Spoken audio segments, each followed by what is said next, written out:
Okay.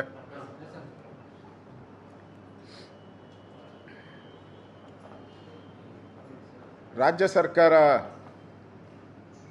ಪದೇ ಪದೇ ಹಿಂದೂಗಳ ಭಾವನೆಯನ್ನು ಧಕ್ಕೆಯುಂಟು ಮಾಡುವಂಥ ಹೀನಾಯ ಕೆಲಸವನ್ನು ಕಾಂಗ್ರೆಸ್ ಸರ್ಕಾರ ಮಾಡುತ್ತೆ. ಒಂದು ಕಡೆ ವಿಧಾನಸೌಧದಲ್ಲಿ ಪಾಕಿಸ್ತಾನ ಜಿಂದಾಬಾದ್ ಅಂದು ಒಬ್ಬ ರಾಜ್ಯಸಭಾ ಸದಸ್ಯ ವಿಧಾನಸೌಧದ ಮುಂಭಾಗದಲ್ಲಿ ಆದಂಥ ಘಟನೆ ಇನ್ನೂ ನಮ್ಮ ಕಣ್ಮುಂದೆ ಇದೆ. ಆ ಕೇಸನ್ನು ಮುಚ್ಚಾಕ್ಬಿಟ್ರು. ಈಗ ಧರ್ಮಸ್ಥಳ, ಕೊನೆಗೆ ಚಾಮುಂಡಿ ಬೆಟ್ಟಕ್ಕೂ ಹಿಂದೂಗಳನ್ನು ಅವಹೇಳನ ಮಾಡ್ತಕ್ಕಂಥ ಈ ಕಾಂಗ್ರೆಸ್ ಕುಯುಕ್ತಿ ಧರ್ಮಸ್ಥಳದಿಂದ ಚಾಮುಂಡೇಶ್ವರಿಯವರೆಗೆ ಬಂದ್ಬಿಟ್ಟಿದೆ. DK ಶಿವಕುಮಾರ್ ಅವರು ಚಾಮುಂಡೇಶ್ವರಿ ಹಿಂದೂಗಳ ಆಸ್ತಿ ಅಲ್ಲ ಅಂತ ಹೇಳಿದ್ದಾರೆ. ಇನ್ನು ಅದೇನು ವಕ್ಫ್ ಬೋರ್ಡ್ ಆಸ್ತಿನಾ? ಅದನ್ನು ಬರೆದ್ಬಿಡ್ರಿ. ವಕ್ಫ್ ಬೋರ್ಡ್ ಗಲಾಟೆ ನಡೀತಾ ಇತ್ತಲ್ಲ, ಅವರೆಲ್ಲದ ವಕ್ಫ್ ಬೋರ್ಡಲ್ಲಿ ಎಲ್ಲ ಖಾತೆ ಮಾಡಿಸ್ಕೊಂಬಿಟ್ಟಿದ್ರಲ್ಲ, ಇದನ್ನು ಯಾವಾಗ ಖಾತೆ ಮಾಡಿಕೊಡ್ತೀರಾ? ವಕ್ಫ್ ಬೋರ್ಡ್ಗೆ ಇದನ್ನು ಯಾವಾಗ ಖಾತೆ ಮಾಡಿಕೊಡ್ತೀರಾ?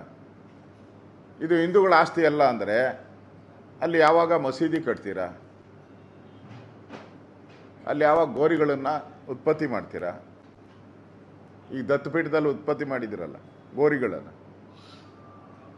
ಹಂಗೆ ಇಲ್ಲಿ ಯಾವಾಗ ಗೋರಿಗಳನ್ನು ಉತ್ಪತ್ತಿ ಮಾಡ್ತೀರಾ? ಅಂದರೆ ಚಾಮುಂಡೇಶ್ವರಿ ಅನ್ನುವಂಥದ್ದು ಹಿಂದೂ ದೇವತೆನೇ ಅಲ್ಲ ಅಂತ ಹೇಳಿದ್ರೆ ನಿಮಗೆ ಕಾಂಗ್ರೆಸ್ ಅವ್ರಿಗೆ ಏನು ಹೇಳಬೇಕು ಅಂತ ಅರ್ಥ ಆಗ್ತಾ ಇಲ್ಲ. ಹಿಂದೆ ಮಹಾರಾಜರು ಯದುಕುಲ ವಂಶಸ್ಥರು ಅದನ್ನು ಆರಾಧ್ಯ ದೈವ, ಮನೆ ದೇವ್ರ ಥರ ಪೂಜೆ ಮಾಡ್ಕೊಂಡು ಬಂದಿರೋದು.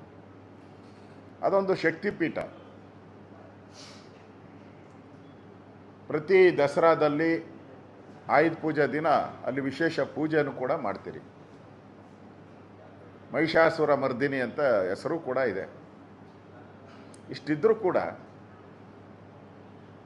ಅಲ್ಲಿ ಇದು ಹಿಂದೂಗಳದ್ದು ಅಲ್ಲ ಅಂತ ಹೇಳೋ ಮುಖಾಂತರ ಕಾಂಗ್ರೆಸ್ ಸರ್ಕಾರ ಮತ್ತೆ ಮುಸ್ಲಿಮರ ಓಲೈಕೆಗೆ ನಿಂತಿದೆ. ಇದು DK ಶಿವಕುಮಾರ್ ಅವರು ರಾಜ್ಯದ ಜನಗಳ ಮುಂದೆ ಕ್ಷಮಾಪಣೆಯನ್ನು ಕೇಳಬೇಕು ಅಂತೇಳಿ ನಾನು ಆಗ್ರಹವನ್ನು ಮಾಡ್ತಾ ಇದ್ದೀನಿ. ಅವರು ಕ್ಲಿಯರಾಗಿ ಹೇಳಿದ್ದಾರೆ, ಇದು ಹಿಂದೂಗಳ ಆಸ್ತಿ ಅಲ್ಲ ಅಂತೇಳಿ. ಹಂಗಾರೆ ಯಾರ ಆಸ್ತಿ ಇದು? ಹಿಂದೂಗಳ ಆಸ್ತಿ ಅಲ್ಲ ಅಂದಮೇಲೆ ಈಗ ಮುಜರಾಯಿ ಇಲಾಖೆಗೆ ಸೇರಿದ ಯಾರ ಆಸ್ತಿ? ವಕ್ಫ್ ಬೋರ್ಡ್ಗೆ ಸೇರಿದ ಯಾರ ಆಸ್ತಿ? ಕ್ರಿಶ್ಚಿಯನ್ ಸಂಸ್ಥೆಗೆ ಸೇರಿದಂಥದ್ದು ಯಾರ ಆಸ್ತಿ? ಅದು ಎಲ್ಲರದು ಆಸ್ತಿನ? ಅದನ್ನು ಬಿಡ್ತೀರಾ? ಹೇಳಿ. ವಕ್ಫ್ ಬೋರ್ಡ್ ಆಸ್ತಿನ ಬಿಡ್ತೀರಾ? ಮಸೀದಿಗಳನ್ನ ಬಿಡ್ತೀರಾ? ಹಿಂದೂಗಳ ಆಸ್ತಿ ಮಾತ್ರ ಎಲ್ಲರಿಗೂ ಸೇರಿದ್ದು, ಇವರ ಆಸ್ತಿ ಎಲ್ಲ ಅವ್ರಿಗೆ ಸೇರಿದ್ದು. ನನ್ನದು ನನ್ನದೇ, ನಿನ್ನದು ನನ್ನದೇ ಅನ್ನೋ ಸ್ಕೀಮ್ ಇವ್ರದ್ದು. ಈ ರೀತಿ ಒಂದು ರೀತಿ ಚಾಮುಂಡೇಶ್ವರಿ ತಾಯಿಗೆ ಒಂದು ರೀತಿ ಅವಮಾನ ಮಾಡಿದ್ದೀರ.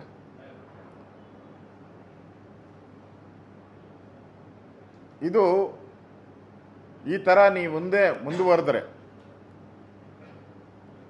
ನಿಜಕ್ಕೂ ಕರ್ನಾಟಕದಲ್ಲಿ ದಂಗೆ ಆಗೋಗ್ತದೆ ಹೇಳಿದ್ದೀನಿ.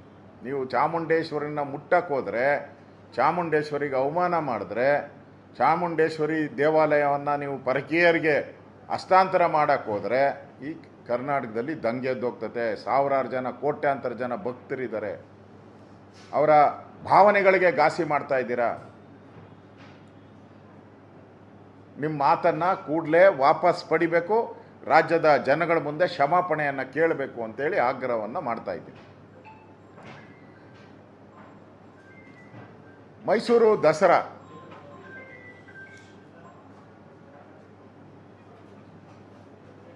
ಈ ಮೈಸೂರು ದಸರಾ ಆಯುಧ ಪೂಜೆ ವಿಜಯದಶಮಿಗೆ ಮಾಡುವಂಥದ್ದು. ಕೃಷ್ಣದೇವರಾಯರ ಕಾಲ, ಕೃಷ್ಣದೇವರಾಯರು ಕೂಡ ಈ ಮೈಸೂರು ದಸರಾವನ್ನು ಮೊದಲು ಪ್ರಾರಂಭ ಮಾಡಿದ್ರು ಅಂತ ಇದೆ ಇತಿಹಾಸಗಳಲ್ಲಿ. ಅದಾದಮೇಲೆ ಅದನ್ನು ಮೈಸೂರು ಯದುವೀರ ವಂಶಸ್ಥರು ಅದನ್ನು ಕಂಟಿನ್ಯೂ ಮಾಡಿದ್ರು ಅಂತ ನಾನು ಕೇಳಿದ್ದೀನಿ.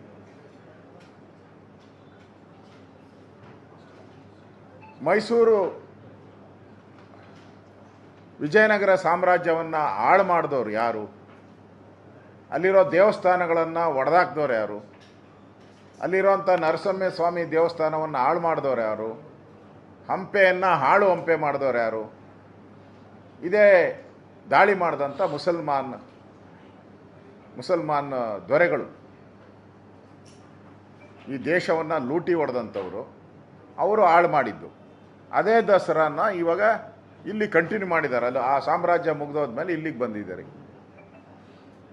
ಇಲ್ಲಿ ನಮ್ಮ ಸರ್ಕಾರ, ಸಿದ್ದರಾಮಯ್ಯನವ್ರ ಸರ್ಕಾರ, ಬಾನು ಮುಸ್ತಾಕ್ ಅವ್ರನ್ನ ಈ ಉದ್ಘಾಟನೆಗೆ ಕರೆದಿರೋ ಅಂಥದ್ದು ಒಂದು ರೀತಿ ಕರ್ನಾಟಕದಲ್ಲಿ ಸುಮಾರು 6 ಕೋಟಿ ಹಿಂದೂಗಳಿದ್ದಾರೆ. 6 ಕೋಟಿ ಹಿಂದೂಗಳಲ್ಲಿ ಒಬ್ಬ ಮಹಿಳೆ ಸಿಕ್ಕಿಲ್ವ ಇವರಿಗೆ? ಆಗಲಿ, ಮಹಿಳೆಯರನ್ನೇ ಉದ್ಘಾಟನೆಗೆ ಕರಿಬೋದು ಅಂತ ಆದರೆ ಇಲ್ಲಿ 3 ಕೋಟಿಗೂ ಹೆಚ್ಚು ಮಹಿಳೆಯರಿದ್ದಾರೆ ನಮ್ಮಲ್ಲಿ, ಹಿಂದೂ ಮಹಿಳೆಯರು. ಅದರಲ್ಲಿ ಒಬ್ಬರು ಸಿಕ್ಕಿಲ್ಲ ನಿಮಗೆ?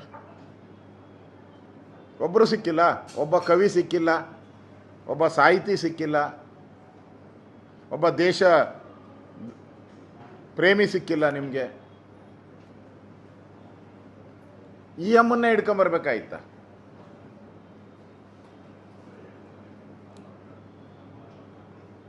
ಇವ್ರ ಇತಿಹಾಸ ಏನು? ಬಾನು ಮುಸ್ತಾಕ್ ಅವರ ಇತಿಹಾಸ ಏನು?